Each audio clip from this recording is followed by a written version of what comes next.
वन्द्यां श्रीगुरुरा श्रीयुता पदकारा श्रीगुरुना वैष्णवांश्च श्रीरूपसाग्रजाता सहगणो रघुनाथान्वितं सजीवं साद्वैतं सावधूतं परिजनसहितं श्रीकृष्ण चैतन्यदेवं श्री राधा कृष्ण पादन सहगण ललिता श्री विशाखा सखींतांश्च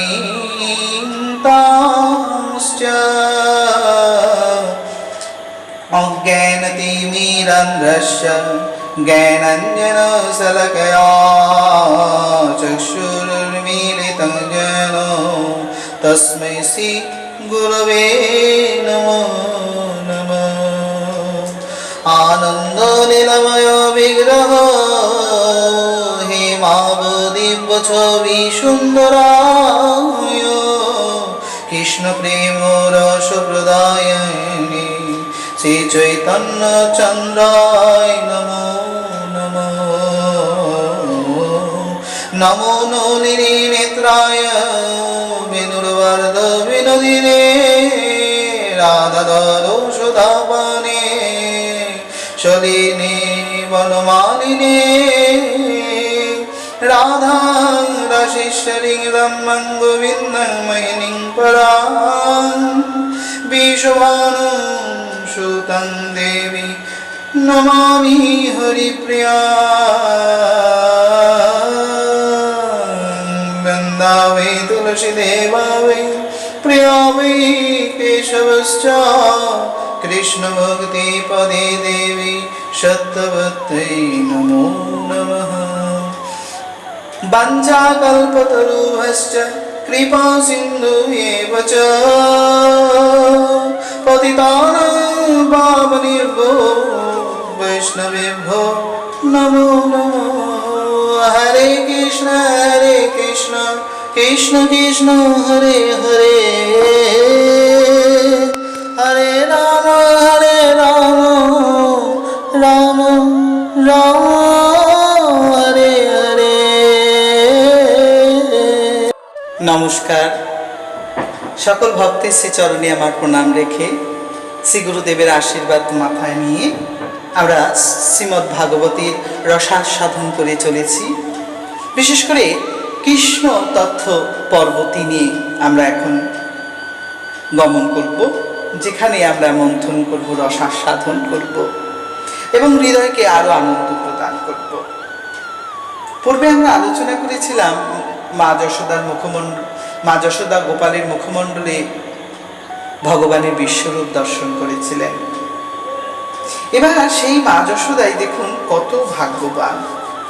মা যশোদা একসময় গোপাল বেশ খানিকটা বড়সড় হয়েছে, বেশ খানিকটা উন্নত হয়েছেন আমাদের কৃষ্ণ, যিনি খুব আনন্দেই দিন কাটাচ্ছেন, সবার সাথে খেলাধুলা করছেন, কারো কারো বাড়িতে ঘুরছেন, কারো কারো বাড়িতে তিনি বিভিন্ন লীলা করছেন, বিভিন্ন রকম লীলায় তিনি আনন্দ পাচ্ছেন।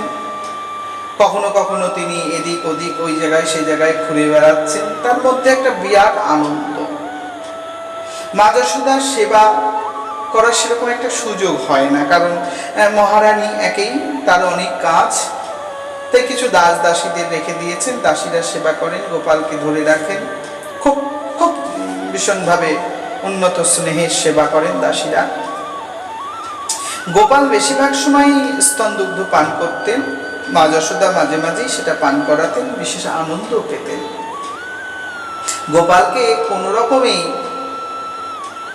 কিছুতেই আটকে রাখা যেত না, মা তার সেবা করাতেন এবং সেবা পেতেন।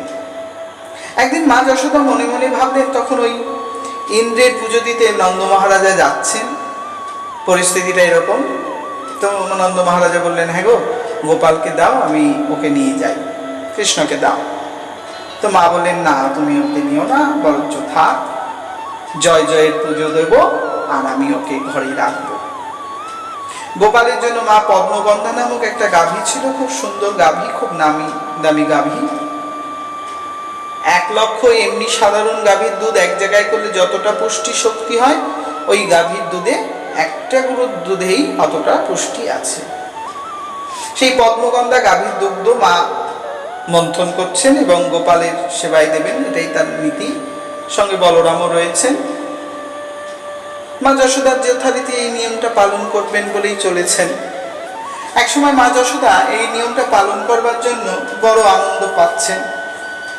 আজকে আমি গোপালের সেবা দেব, কিন্তু দুঃখের বিষয় গোপালকে একা পেয়ে সেবা দেওয়ার সুযোগ তখনও মায়ের হয় না। একদিন মায়ের কাছে অনেকে নালিশ করে গেছে, হ্যাঁ রে ও যশোদা, শুনছিস? হ্যাঁ বলুন, আপনারা কারা? আরে আরে আমরা তো সখী রে। ও সখী, তোরা এসেছিস, বস। খুব করে দেউলে মাদুর পেতে দিলেন, তারা সকলে বসলেন। বসেই বলতে লাগলেন, গোপালের সম্বন্ধে উলানিয়া দিতে লাগলেন। গোপাল খুব দোষ করেছে। কি করেছে রে গোপাল? বলে, জানিস রে, একের পর এক এমন এমন লীলা করে না তোর ছেলে, তুই শুনলে অবাক হয়ে যাবি। আরে আমরা কেউ কোনো রকমই শান্তিতে থাকতে পারছি না তোর ছেলের জ্বালায়। কি এমন করলো আমার গোপাল? আরে সেদিনকের কথা শুনলে তুই অবাক হয়ে যাবি। কি করেছে বল দেখিনি গোপাল? আরে গোপাল এমন কাজ করেছে যা ভাবতে পারবে না, অভাবনীয়। কি করেছে তা তো বলবি আগে। আরে কেউ যদি বাণিজ্যে ধর মাখন নিয়ে যাচ্ছে মাথায় মাথায় পশুরা করে, আরে আমরা তো হাটে ঘাটে যাবো না কি রে? মথুরার হাটে যদি এগুলো না বিক্রি হয় তাহলে আমরা খাবো কি? উমা, গোপাল গাছের উপরে বসে আছে, একটা একটা করে হাঁড়ি নিচে নামিয়ে নিচ্ছে। যে হাঁড়িটা ধরতে পারছে না সেটার মধ্যে পাথর ছুঁড়ে মেরে ভেঙে দিচ্ছে রে। আর ভেঙে দিয়ে সেই ফুটো থেকে মাখন, নমি, ঘোল সব খেয়ে নিচ্ছে। বুঝতে পারছিস? শুধু কি তাই, আমাদের বাড়িতে জানিস তো, মানে ওই আমাদের বাড়িতে আমার কর্তার আমি শুয়েছিলাম। আমার কর্তার চাপদারি তো, তিনি ঘুমিয়ে আছেন বেশ বড় চাপদারি নিয়ে। আমিও ঘুমিয়ে আছি, মাথার বেনিটাকে বেশ ভালো সুন্দর করে বেঁধে টেঁধে ঘুমিয়েছি। গোপাল না একদিন রাত্রিবেলায় সব বান্ধবী মিলে চুরি করতে ঢুকেছিল। জানিস তো, গোপাল যখন ঢুকেছিল একটা আলাদা সুবাস লাগছিল, কিন্তু ঘুম মায়ায় নিদ্রায় আমরা এমনভাবে নিদ্রিত ছিলাম। গোপাল আমাদের ঘরে ঢুকে আমাদের ছেলের সাথে মিশে খুব আনন্দ করে সব খেয়েছে জানিস। মাখন টাখন সব পেরে খেয়ে যখন দেখলো আমরা উঠিনি, তখন হাঁড়িটা ভাঙবে। ভাঙার খানিকক্ষণ আগে কি করলো জানিস? যদি আমি ধরে ফেলি, তাই আমার বেনির সাথে তোদের ওই মানে ওই যে আমার ওর দাড়ির সাথে বন্ধন করে দিল। পাছে আমরা যেই কিনা ধরতে যাব, তখন একের দাড়ির টান আর একের চুলের বেনির টান লাগবে, কেউই আমরা নিজেদের ছেড়ে ওকে ধরতে পারবো না। শুধু কি তাই করে থেমেছে তোর ছেলে? এক হাতে ঠান্ডা মাখন নিয়ে আমাদের দুজনের গায়ে শীতকালে ওভাবে মাখিয়ে দিয়েছে। বল দেখিনি কেমন সয়। যেই আমরা ওকে ধরতে বলে ধরতে গেছি, ওমা সেই কি যন্ত্রণা আমার মাথায় আর ওনার সেই মুখে। খানিক পরে আবার হাসলেন, জানিস তো, অমন নাটখাট ছেলে তোর, ওকে বকিস না কিন্তু, শুধু একটু শুধিয়ে দিস, আর যদি কোনোদিন যায় এমনটি যেন না করে।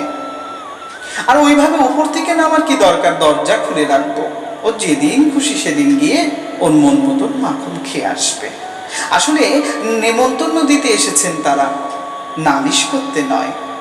উলানিয়ার অর্থই এমন হয়। আর একজন বললেন, আমি সিদামের মাগো। হ্যাঁ গো হ্যাঁ, আমাদের বাড়িতেও তোমার ছেলে যায়। আরেকজন বললেন, আচার রোদ্রে দিয়ে রেখেছিলাম, আচারগুলো রয়েছে, আচারের তেলগুলো রয়েছে, কিন্তু আমগুলো নেই। আচারে যা যা মিষ্টি দ্রব্য থাকে সব তোর ছেলে উড়িয়ে নিয়ে যায়। আমরা একটু রোদ্রে কোনো জিনিস ভালো মন্দ দিলে পরে তোর ছেলে তোর সদল বল নিয়ে একেবারে সব শেষ করে দেয়। কেউ যদি ঘুমিয়ে থাকে তার ঘুম ভাঙিয়ে দেয়, কেউ যদি সন্ধ্যাহানিক করছে তার সন্ধ্যাহানিক ভঙ্গ করে দেয়। যমুনার পাড় থেকে কেউ যদি ধর একটুখানি শান্তভাবে বসে সাধন করবে মনে করে, তার কাছে গিয়ে এমন চেঁচামেচি শুরু করে যে সে আর সাধন করতে পারে না। মানে তোর ছেলের কথা বলি আর কত, আছে যে অনেক শত শত। কখনো কখনো মেয়েদের পেছনে লাগে, কখনো কখনো ছেলেদের পেছনে লাগে। ওর যে কি স্বভাব বোঝাই বড় কঠিন। গোপালের এই স্বভাবটা দেখেই আমরা সকলে যেন একটু তার প্রতি চেষ্টা করেছি। গোপালের কথা শুনে মা যশোদা মুখে মৃদু মৃদু হাসছেন। বুঝি আমার ছেলে এতটাই হয়েছে, আগে তো বুঝিনি। যাক, ঠিক আছে, তোদের নালিশ থাক। এমনই সময় একটা দুটো দিন পরেই একজন এসেছে, শ্রীধামের মা এসেছে। কই যশোদা, অগো, এই যে তোমার ছেলে যে মাখন চুরি করে সে কথা সেদিন তুমি হেসে উড়িয়ে দিলে। বিশ্বাস হচ্ছে না, তাই না? হবেই বা কি করে, রাজার বউ তো, রানী বটে তোমরা। নবলক্ষ ধেনু আছে, কত কিছু সম্পদ আছে, আমাদের ঘরে তুচ্ছ মাখন ননি খেতে গোপাল যায়, এ তুমি মানবেই বা কেন? তবে জানো, এটা সত্যি। এই যে এই নাও গোপালকে এখানে এনেছি। আঁচলের তলে গোপালকে নিয়ে এসে দেখে মুখটা ঘুরিয়ে অহংকার গরিমায় গরিণ্বিত হয়েছিলেন সে সময় ওই মা। খানিক পরে মা যশোদা বললেন, ওরে, কাকে এনেছিস? কাকে মানে? কাকে আবার এনেছি? তোর ছেলেকে এনেছি। ওরে, এটা আমার ছেলে নয়, এটা তোর ছেলে। গোপালের লীলা বোঝা বড় দায়। শ্রীধামের মা শ্রীধামকে নিয়ে এসেছিল, এটা সত্য নয়, এনেছিল গোপাল বটে, কিন্তু আঁচল থেকে নামানো গরিমায় অহংকারে সে তার নিজের পুত্রের রূপ ধরে নিয়েছে। কারণ ভগবানকে পাওয়া সোজা, ধরে রাখা মোটেই সোজা নয়। গোপালের মহিমায় এমনভাবেই পরিপ্রকাশ পেয়েছিল সেদিন। সেদিন শ্রীরামের মায়ের মুখটা দেখার মতন ছিল। এ কি আশ্চর্য! ধরলেন গোপাল, হলো কপাল। ধরলেন গোপাল, হলো কপাল। হায় হায়, কোথা গেল গোপাল? আহা, কি অবস্থা দেখো!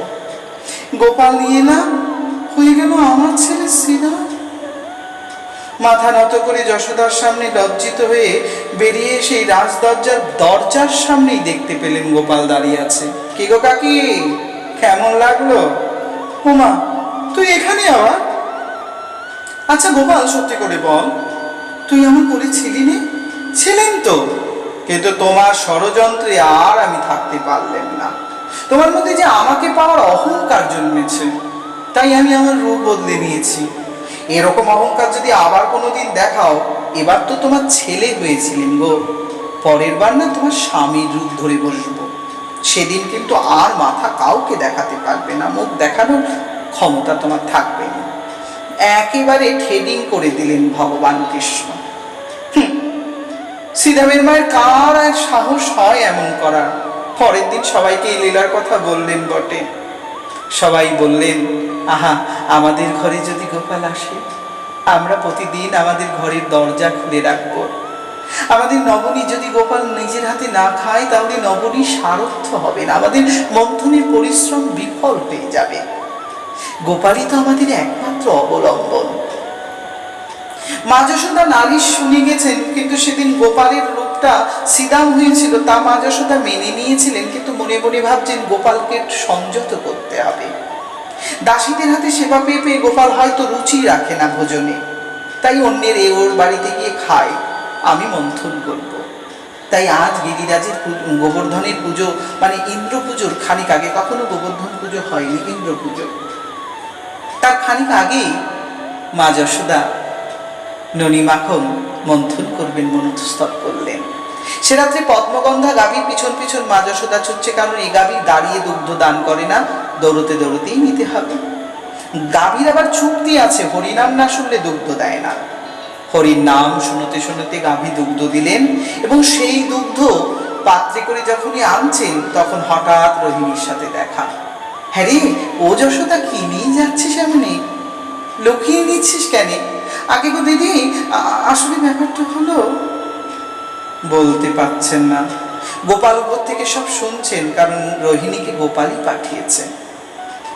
জ্যাঠাইমা, মাকে খুঁজে পাচ্ছি না, একটু দেখো না কোথায় আছে। আনছি বলেই সেই রোহিণী তখন সেখানে গেলেন। এখন গোপাল আমার দেখছেন মা কি বলে। আসলে দুধ কার জন্য নিলেন, আমার জন্য না অন্য কার জন্য?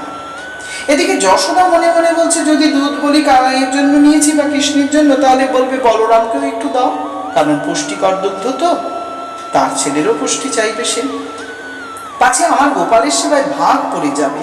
তাই তিনি বুদ্ধি করে বললেন, এটা জয় জয়ের জন্য নিয়েছি গো। জানো তো দিদি, রোহিণী, আমি ওই নারায়ণের পুজো দেবো, জয় জয় মানে নারায়ণ, তার জন্য নিয়েছি। ও নিয়ে যান, ভোগ দিয়ে প্রসাদ দিসখনি। তাই হবে দিদি বলে কোনো রকমে বাছি টাছিয়ে দুগ্ধ নিয়ে এসে সেই দুগ্ধ জ্বালিয়ে দুধ দই ঘোল পাতবেন মায়ের বড় ইচ্ছে। বিভিন্ন সুন্দর সুস্বাদু খাদ্য করে গোপালকে দেবেন। সে রাত্রে মা একেবারে মন্থনের কার্য নিয়েছেন। একটা মাটির হাড়ির মধ্যে দড়ি এবং লাঠি বেঁধে মন্থন করবে। মন্থনে উৎপীড়ন করছে গোপাল, বারবার গিয়ে বলছে, মা আমার খিদে পেয়েছে, আমায় খেতে দাও। মা গোপালকে মন্থনে বাধাপ্রাপ্ত রেখেও তাকে স্তনদগ্ধ পান করালেন। স্তনদগ্ধ পান করিয়ে ঘুম পড়িয়ে দিয়ে নীরবে গোপালের গুণগান করছেন, কারণ গোপাল ইতিপূর্বে অনেক লীলা করেছেন, সেগুলো গাইছেন মা। স্তনদগ্ধ খরিত হচ্ছে সে সময়ও জানেন কি, গোপালের নাম উচ্চারণ করলেই মায়ের স্তন থেকে দুগ্ধ মাটিতে পতিত হয়। ঠিক তাই হয়েছিল সে সময়। একাধারে মা মন্থন করছে, আর একাধারে সেই মন্থনের বেদিতেই অর্থাৎ সেই হাড়ির মধ্যেই মায়ের স্তনদগ্ধ পড়ে যাচ্ছে, মন্থন হচ্ছে। মা ননির ভাণ্ড ভরে ফেলেছে মন্থন করে। ননি ভাণ্ড ভরেই তিনি কোনো রকমে সেই ননিগুলোকে আলাদা করে হাড়ি ভরে ভরে রেখেছেন। আর একদিকে মা দুগ্ধ বসিয়েছেন, আর আমার গোপাল একটু বায়না করেছে। গোপাল মনে মনে বলছে, মা যশোদা আমায় ভালোবাসে না। কেন জানো? মা যশোদা আমার জন্য কিছু করে না, জয় জয়ের জন্য করে। অংশ সেবায় মা ব্যস্ত, পুংস সেবা করেন না। যশোদার উপরে একটু অনুরাগ করে গোপাল বলছেন, যমুনা আমি তোমার কাছেই চলে যাব। যমুনা বললেন, এমনটি করো না প্রভু, একটু সময় দাও, মা তোমাকেই ভালোবাসে। আচ্ছা আমি পরীক্ষা করব। যখন সেই পদ্মগন্ধা গাভীর দুগ্ধ উনুনে বসানো থাকবে তখন আমি মাকে দেখবো, মা আমায় ভালোবাসে না ওই দুগ্ধকে ভালোবাসে। একে তো খুব দামি দুগ্ধ, তারপরে গোপালকে দেবেন মা মনে করেছেন। পরীক্ষা যে গোবিন্দের করা স্বভাব তা যে এখানে প্রকাশ্য হলো। ঠিক তাই বললেন প্রভু। প্রভু আমার দুগ্ধ মন্থনকারী মা যশোদা একটু ক্লান্ত হয়ে বসেছেন মাত্র। মাঝ রাতে ভোর ভোর হয় এমন অবস্থায় গোপাল গিয়ে বললেন, মা আমার ভোক লেগেছে, খিদে পেয়েছে, খেতে দাও। মা বললেন, আয় বাবা, আমি কোলে আয়। কোলে করে মা কাপড় নিচু করে দুগ্ধ পান করাচ্ছেন। এমনই সময় ছুঁইমুই ছুঁইমুই শব্দ পেল কানে। ও মা, চুলোতে দুগ্ধ বসানো, গোপাল তুই বস করে নিচে নামিয়ে রেখে দুগ্ধ নামাতে চলে গেলেন। গোপাল বলল, বারে বা, জগতে সাধনা করে ভজনা করে কেউ আমায় পায় না, তুমি আমায় পেয়ে ফেলে দিলে মা। মা তুই এমনটি করতে পারলি মা? মা তুই আমার সাথে এমন করলি মা? আমি আর তোর কাছে রব না। ওষ্ঠে নিজেই নিজের ঠোঁট কামড়ে শুরু করলেন গোপাল। চোখ থেকে জল পড়ে গেল, কপট জল বটে। মা আমায় ভালোবাসে না, ওই দধিমন্থনের হাড়িটাকে বেশি ভালোবাসে, দুগ্ধটাকে বেশি ভালোবাসে, আমায় নয়। আমি এক্ষুনি আমার অধিকার কেড়ে নেব। গোপাল অধিকার কাটতে শুরু করলেন। একটা পাথরের নুড়ি হাতে নিয়ে দধিভাণ্ডটা সর্বপ্রথম ভেঙে ফেললেন। জানেন তো, দধিমন্থনের ভাণ্ড ভেঙেই গোপাল ভয় পেয়েছিল, পাছে মা যদি তাকে বেঁধে ফেলে বা কোনো ব্যথা দেয় বা শাসন করে কড়া মুখে। কারণ ভগবান কালো মুখ মোটেই সহ্য করতে পারে না, সাধারণত আমরাও পারি না। গোপাল কোনো রকমে সেই হাড়ি ভেঙে দিয়ে পালিয়েছেন। শুধু কি পালিয়েছেন, মায়ের নবনির্মিত দধি ভাণ্ড, নবনীর ভাণ্ড দুটো নিয়ে গিয়ে পালিয়েছেন। পালিয়ে পালিয়ে পালিয়ে পালিয়ে গোপাল একটা উঁচু ঢেকির উপরে বসেছেন। ঢেকির উপরে বসেই খুব আনন্দে বাদরদের ডেকে ডেকে খাওয়াচ্ছেন। মা যশোদা ঘরে গরম দুধের চুলোর থেকে দুধের পাত্রটা নামিয়ে রেখে দেখলেন, এই মা, মন্থন পাত্র ভেঙে ফেলেছে। গোপাল, এমনটি করলি কেন বাপ? বলেই মনে মনে বললেন, ওই যে ওরা বলে গেছিল গোপালের দুষ্টমি অতিরিক্ত, দাঁড়া দুষ্টমি আজকে বুঝিয়ে দেব। হাতে একটা ছড়ি নিলেন। মনে মনে কিন্তু যশোদা ভয়ও পেলেন। তিনি বুঝতে পারলেন তার অজ্ঞাতসারে একটা অপরাধ হয়েছে। অপরাধটা এই যে সে গোপালকে স্তনপান থেকে দূরীভূত রেখে নিজের সংসার কার্যকে প্রাধান্য দিয়েছে। যাকে পাওয়া মোটে সোজা নয় তাকে পেয়ে তিনি তাচ্ছিল্য করেছে। কোনো অজ্ঞাতসারে তাচ্ছল্য ভাব তার উদয় হয়েছে। এটাই হয়তো জনমোহিনী মায়ার কারণে হয়েছে। এখন গোপালের মায়ের পড়েছে বিপদ। গোপালকে কি করে সাবধান করে ছিলেন তিনি, যে কি করে এটা হলো তিনি বুঝতে পারছেন না। কিন্তু এখন অধিকারের লড়াই, অধিকার যে রয়ে গেছে, তাই গোপালের মা কোনো রকমই অধিকার ফেলে দিতে পারলেন না। হাতে একটা ছড়ি নিয়ে এই লম্ফ ঝম্প দেওয়া গোপালের পেছনে ছুটতে লাগলেন। গোপালকে দেখেই বানররা বললেন, ওই যে তোমার মা আসছে। ভকুম ভকুম শব্দ দিয়ে বোঝাবার চেষ্টা করলেন, কিন্তু মা কোনো রকমই বুঝলেন না। গোপাল তাও বুঝলেন না। মা যে আসছেন এ তার কোনো বুদ্ধিতে কুলোল না। মা চুপি চুপি এসে পিছন থেকে হাতটা যেই ধরতে যাবে, গোপাল তো দিল সেই এক লাফ দিয়ে গোপাল ছুটলেন ঢেকে থেকে, দৌড়লেন রাজপথে। মায়ের পরনের বস্ত্র, মা কোনো দিন রাজপথে দৌড়য়নি, আজ মা বড্ড দৌড়চ্ছেন। একাধারে কারণটা হচ্ছে গোপালকে ধরে রাখার চেষ্টা, আর একটা কারণ নিজের ভুল শুধরে নেওয়া। আমরা কখনো কখনো নিজেদের স্বার্থের জন্য ভগবানকে ব্যবহার করি, কিন্তু ভগবান যে আমাদের নিঃস্বার্থে ভালোবাসে সে কথা আমরা ভুলে যাই। অনায়াসে আমরা আমাদের নিজেদের প্রয়াস পূর্ণ করি, কিন্তু ভগবানের প্রয়াস সম্বন্ধে আমাদের কোনোই জ্ঞান নেই। মা যশোদা সেই জ্ঞান অনুভূত ছিলেন, তাই তো যশোদা তার নাম। তিনি তার যতটুকু যশ ছিল সব দিয়ে গোপালের পিছনে ছুটছেন, আর ভিতরে ভিতরে বলছেন, ওরে আমায় ক্ষমা করে দে বাপ, আমি আর কোনোদিন এমনটি করব না। গোপালও ভিতরে ভিতরে বলছে, জীবনে আর কোনোদিন তোমার দুগ্ধ আমি পান করব না। এই দুগ্ধের যন্ত্রণায় যেদিন তুমি ছটফট করবে, এই দুগ্ধ তোমাকে কষ্ট দেবে, সেদিন তুমি বুঝবে আমাকে দুধ না দেওয়ার কারণ কি। স্তন যন্ত্রণায় ভিতর কাতরিত হবে। পরবর্তীকালে তাই হয়েছিল। যশোদা 100 বছর দুগ্ধ বিরহ পেয়েছিলেন, কৃষ্ণের থেকে দূরত্ব লাভ হয়েছিল। 100 বছরের দুগ্ধ যন্ত্রণায় তিনি কাতর হয়েছিলেন। যশোদাই তো বুঝেছিলেন লালাকে অর্থাৎ গোপালকে সেবা না করার পরিণতি কি হয়। কৃষ্ণকে একটু তাচ্ছিল্যের পরিণতি এই যে হতে পারে, সে তার অনুভূতি হয়েছিল। সে যাত্রায় তো গোপালকে কোনো রকমেই নিজে করতে হবে, চলে যেতে দিতে পারছে না, কারণ যমুনার দিকে গোপাল ধাবিত। যমুনায় গোপাল চলে গেলে এখন অন্য অংশ চলে আসবে। তাই মা যশোদা তড়িঘড়ি করে গিয়ে গোপালকে ধরলেন। রাজপথে গোপাল পড়ে যাওয়ার ভান করল। গোপালকে ধরে নিয়ে মা লাঠিটা যেই দেখাতে শুরু করেছে, গোপাল হাউ মাউ করে কেঁদে উঠলেন। আমি কিছু করিনি মা। মা বললেন, দেখাচ্ছি তোকে।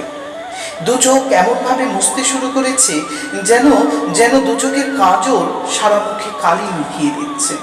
মা তখন মনে মনে বলছে, ভয় পেয়ে গেছে আমার ছোড়া। লাঠিটা রেখেই মা সাথে সাথে হাত দুটো ধরে বললেন, তোকে আমি বেঁধে রাখবো।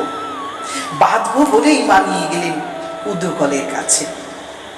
উদুকল তাদের রাজধানীতেই আছে। নন্দালয়ে উদুকল বেশ সুন্দরভাবে কাজে লাগতো সবার। সেখানেই আমার গোপালকে বাঁধবেন বলে মা সংকল্প করলেন। কিন্তু কাকে বাঁধবেন? যিনি জগৎকে বেঁধে রেখেছেন তাকে কি বাঁধা যায় আদৌ? বাঁধার চেষ্টাই তো কেবলমাত্র প্রয়াস করে জানবে। গোপালের দুষ্টমি ঠেকাতে মায়ের এই আশ, তাই মা তাকে বাঁধতেন। ত্রষ্টত্তয়ায়তদৃষ্টিং সুতং ভীতং বিজ্ঞয়া ভগবৎসলা ইয়েষ কিলতং বন্ধো দন্মত্তদীয়োজ্য কয়োবিদা ন চান্তনং বহির্যস্যনং পূর্বং নাপি চামরং পূর্বাপরং বহিশ্চান্ত জগত যো জগচ্ছজঃ গোপী কোলোদুখলে ধম্মা বন্ধন প্রকৃতিয়ং প্রকৃতি তং যথা। সাক্ষাৎ মঙ্গলময় ভগবানকে বাঁধার চেষ্টা মায়ের। মা তাকে বাঁধবেন, মা বাঁধলেন সেই নররূপী আবির্ভূত ভগবানকে, কিন্তু যতই বাঁধতে চেষ্টা করে রজ্জু যে 2 আঙ্গুল ছোট হয়ে যায়। শুধু যে ভালোবাসলে হবে না, সঙ্গে যে দুটো বস্তু দিতে হবে। মায়ের মধ্যে ছিল বাৎসল্য প্রেম, কিন্তু ছিল না সেই জিনিস যেটা সম্পূর্ণ সমর্পণ। সমর্পণ না হলে বন্ধন করা যায় না। একাধারে মায়ের সমর্পণ বৃত্তি এসেছে আর অধিকার বৃত্তি এসেছে। সমর্পণে অধিকার আসে, মায়ের মধ্যে সেই অধিকার আর সমর্পণ দুটো এক যখন হলো, তখন বাড়ির সমস্ত দড়িগুলো যখন ছোট পড়ে গেছিল, রাজপ্রাসাদের দড়ি, গ্রামবাসীদের দড়ি, সমস্ত ব্রজগোপীরা হাসতেছিলেন যশোদা বাঁধতে গেলেই 2 আঙ্গুল ছোট হয়ে যায়। তখন এক সময় সবার অবচরে মা যশোদা মনে মনে বলতে লাগলেন, তুই আমার, আমি তোর, তোকে আমি বাঁধবই বাঁধবো, দেখি কার সাধ্য আছে আমার বন্ধনের হাত থেকে তোকে রেহাই করে। মা যশোদার এই বড়াই রূপী অধিকার গোপালের বড় ভালো লাগলো। আসলে কেউ তো গোপালকে তার বলে না, সবাই এ আমার, ও আমার, ও তার এই করে বেড়ায়, কিন্তু কেউ আমার অনাদি আদি ভগবানকে নিজের বলে ভাবে না। মা যশোদাই সেই সর্বপ্রথম বাৎসল্য প্রেম স্নেহ মহিমা বলছে, আর ক্লান্তিতে তার ঘাম পড়ছে মাথা থেকে। বন্ধনের প্রয়াস কেবলই বিফল হচ্ছে। শেষে দেখলেন ব্রহ্মাদি মহাদেব, সমস্ত তথ্যের তত্ত্ববেত্তা, সমস্ত দেবতারা উপর থেকে দেখে আশ্চর্য হচ্ছেন। দেখো, যাকে জগতের স্রষ্টা তাকে বাঁধার চেষ্টা, আহা এ কি সম্ভব?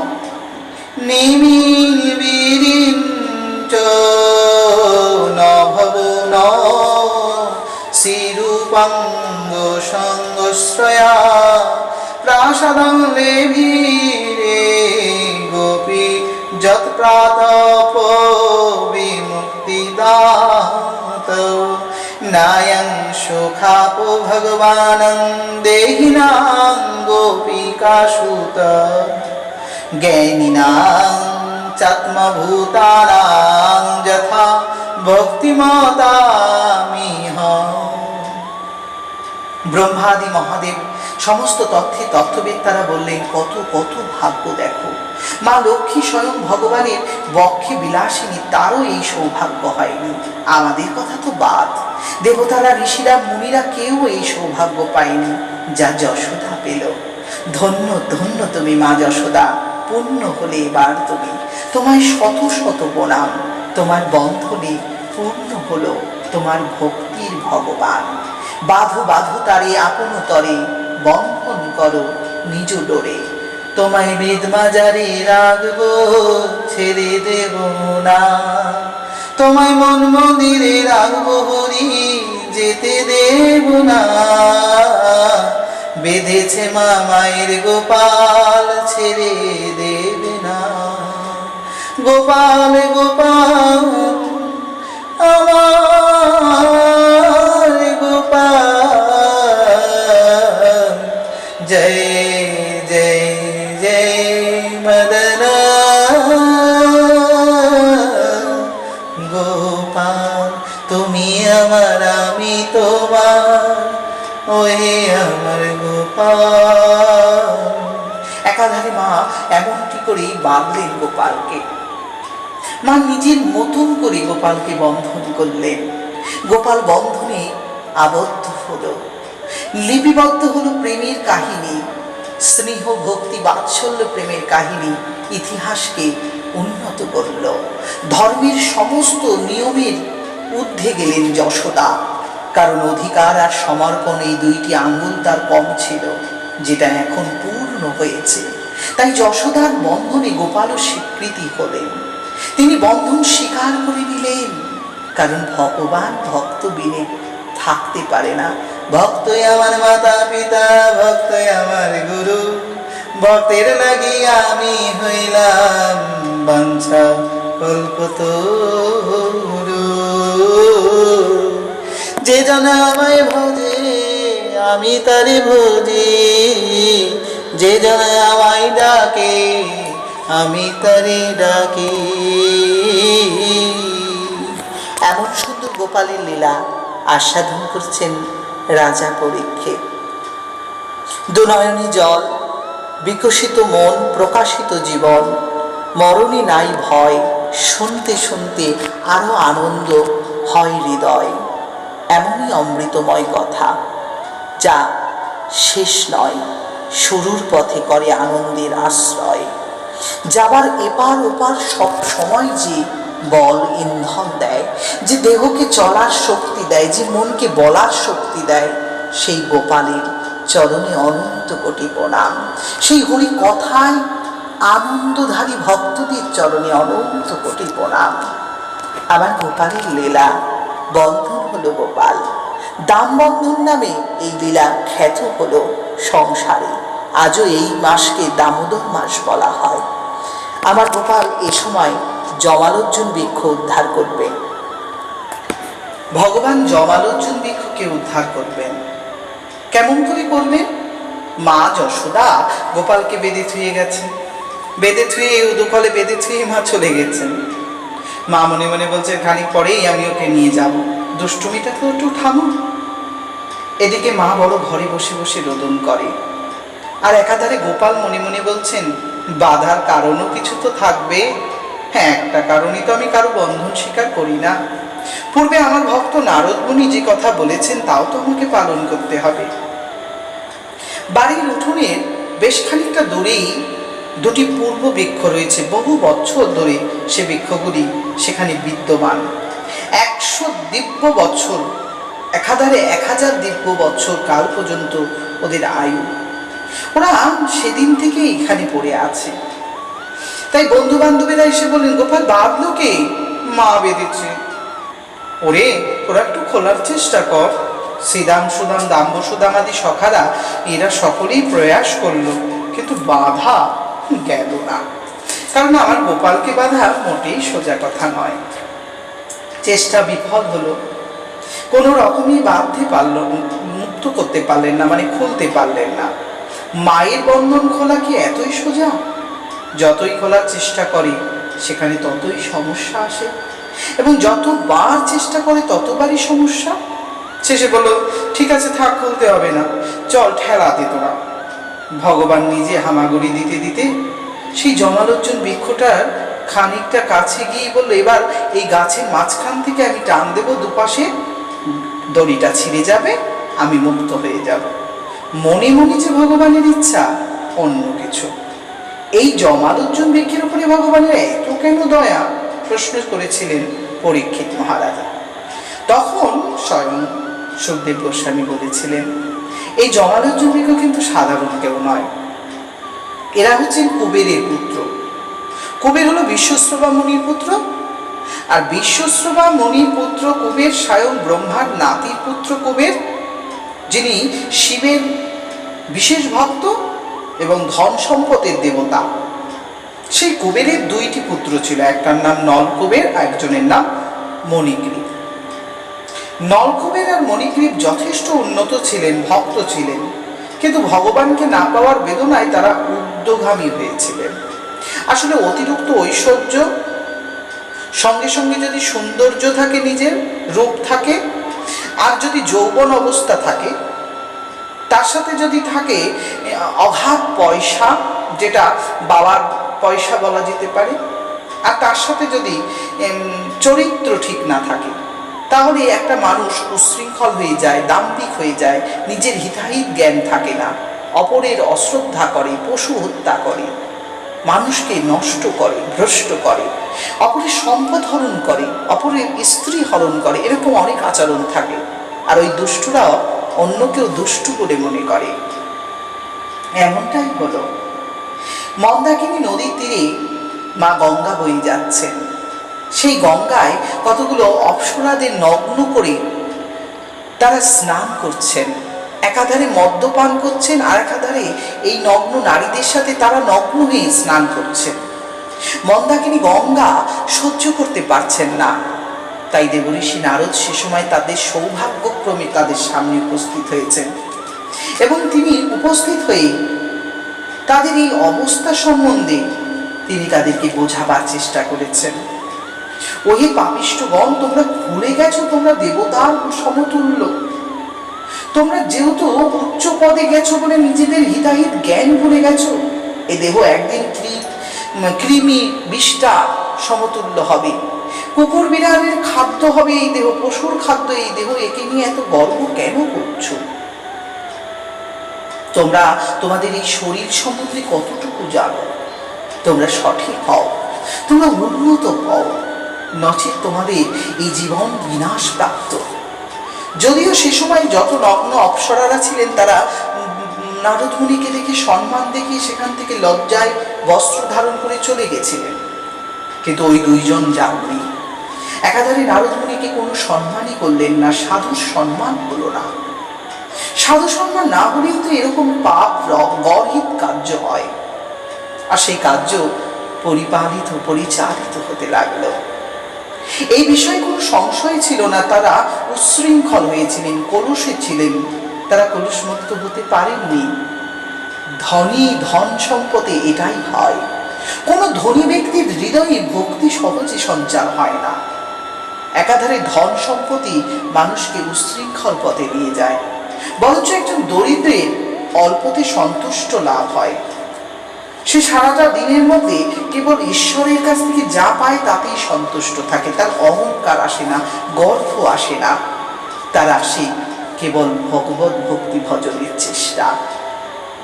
তাই এটাই তাদের জীবনের চরম লক্ষ্য হয়। কিন্তু সেই নরকবীর আর মণিগ্রীবে তা হয়নি। তাই তাদের এই মিথ্যা আচরণ, অহংকার দেখে নারদ মুনি তাদের অভিশাপ দিতে চেয়েছেন। একাধারে সেই অভিশাপটা ছিল তাদের মঙ্গল সাধনের অভিশাপ। নারদ মুনি অভিশাপ দিলেন, কিন্তু অভিশাপ আশীর্বাদ স্বরূপ।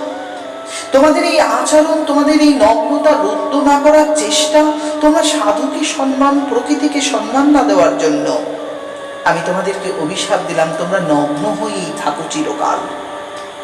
তোমরা বৃক্ষের মতন নগ্নত্ব প্রাপ্ত হও। বৃক্ষ যেমন সারা জীবন নগ্ন থাকে, তোমরাও নগ্ন থাকবে সারা জীবন।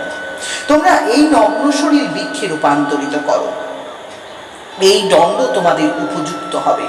ওহে যুবক দুই, তোমরা দুটি বৃক্ষ হবে, জমাল আর অর্জুন নামে বিখ্যাত থাকবে। যদিও তোমরা তোমাদের পাপ কর্মের ফল সমাপ্ত হয়ে গেলে তোমরা অন্তরে ভগবান কৃষ্ণের নাম করো। শত বছর অর্থাৎ দিব্য শত বৎসর, অনেক অনেক দিব্য শত বৎসর, সেই দিব্য শত বৎসর তোমরা তোমাদের এই দেহ বৃক্ষে রূপান্তরিত থাকবে। যখন ভগবান বাসুদেব কৃষ্ণ আসবেন, মা যশোদা বন্ধন করবেন, আর সেই দড়িতে যখন তোমাদের দুজনের টান করবে, তখনই তোমরা পুনর্মুক্ত হবে এবং তোমরা তোমাদের পরম শ্রেয়স্কর প্রেয়স্কর প্রভুকে দর্শন করবে। যাও, তোমরা এখন দেবলোক ত্যাগ করে মর্তলোকে নলকুবের আর মণিগ্রীব জমাল অর্জুন বৃক্ষ হয়ে যাও। সে সময় তারা তাই হয়েছিল। ভগবান শ্রীকৃষ্ণের শ্রেষ্ঠ ভক্ত নারদ মুনির আশীর্বাদ স্বরূপে অভিশাপ সত্য হয়েছিল। তাই আজ আমার ভগবান শ্রীকৃষ্ণ তাদের উদ্ধার করবেন। ভগবান ভক্তের কথাই চলে, ভক্তের কথাই বলে, ভক্তের মুখে খায়, ভক্তের বয়ে, ভক্তের হৃদয়ে শয়ন করে, ভক্তের সঙ্গে চলে। তাই ভক্ত যে তার শ্রেষ্ঠ। ভগবানের কথা অনুসারে সেই বক্রভাবে উদুখল টান দেওয়া মাত্রই জমালজ্জুন নামে বৃক্ষ দুটি মাটিতে পতিত হয়। চারিদিকে সকলে চিৎকার করে স্তুতি করতে লাগেন, বলতে থাকেন কৃষ্ণের কি হলো। আর ওই বৃক্ষ থেকে দুই পুরুষ বাইরে বেরিয়ে এসেই কৃতাঞ্জলি উঠে ভগবানকে প্রণাম করলেন। তারা ভগবানকে শ্রদ্ধেয় মন্ত্র দ্বারা প্রণাম করলেন। কৃষ্ণ কৃষ্ণ মহাযোগীং স্তমাদ্যং পুরুষং পর ব্যক্তা ব্যক্তমিদং বিশ্বরূপাং তে ব্রহ্মণা বিদুঃ তমিকং সর্বভূতানাং দেহস্তাবেন্দ্রিয়শ্বরং তমেব কাল ভগবান বিষ্ণু বৈ ঈশ্বর তং মহানা প্রকৃতি শুক্ররজগুণ সততময়ী তমেব পুরুষস্ধয়ং সর্বক্ষেত্র বিকারবিদ। কৃষ্ণ, হে কৃষ্ণ, হে কৃষ্ণ, আপনি যোগের ঐশ্বর্য, আপনি পরম পূর্ণ, আমাদের প্রণাম গ্রহণ করুন। আপনি সূক্ষ্ম স্থূল দেহের জগতের প্রকাশক, আপনার চরণে আমাদের প্রণাম। আপনি আমাদের কৃপা করুন দয়াময়। অনেক শ্রদ্ধাতুল্য কথা বলে তারা ভগবানকে প্রণাম করলেন। আপনি সেই ত্রিগুণের অধিক ত্রিগুণের কারণ, সেই প্রভু, আপনি অনন্তের কাল, আপনি নিমিত্ত কারণ, আপনি প্রকাশ, আপনি সব শ্রেষ্ঠ পরম পুরুষ, আপনি বিষ্ণু অব্যয় ঈশ্বর। তস্मै তুভ্যাং ভগবতে বাসুদেবায় বেধসে আত্মদন্যা গুণৈশ্চন্না মোহিস্নে ব্রহ্মণে নমো নমো। হে ভগবান, আপনি কত শত অবতার হয়েছেন।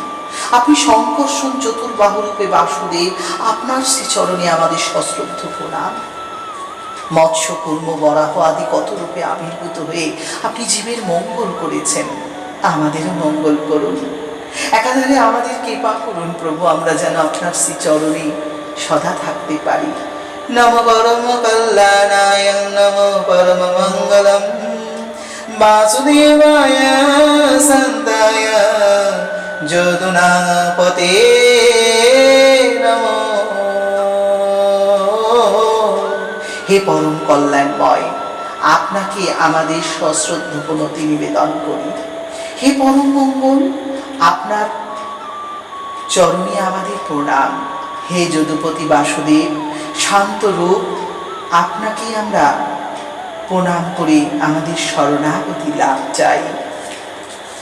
ভগবানকে সশ্রদ্ধ প্রণাম করে এইভাবেই জমালোজ্জন মুক্ত হয়ে আনন্দে আনন্দিত হয়ে তারা মুহূর্তের মধ্যে ভগবানের কৃপা লাভ করে, ভগবানের আদেশ লাভ করে চললেন।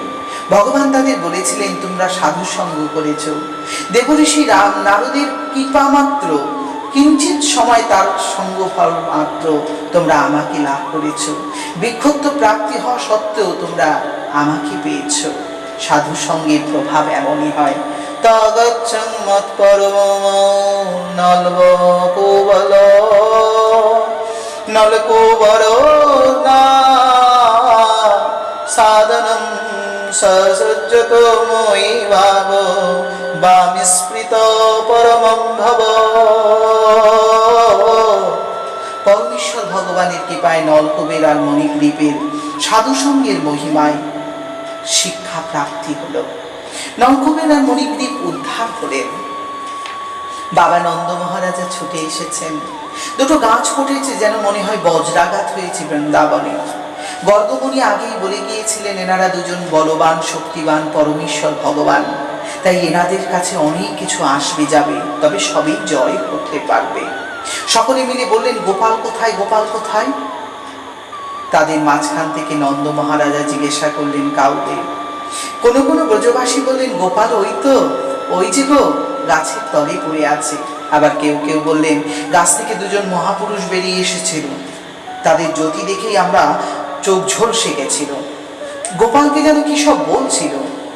নন্দ মহারাজা কারো কথায় কান না দিয়ে গোপালকে কোলে তুলে দড়ি খুলে গালে পাশে ওপাশে চুম্বন করতে লাগলেন।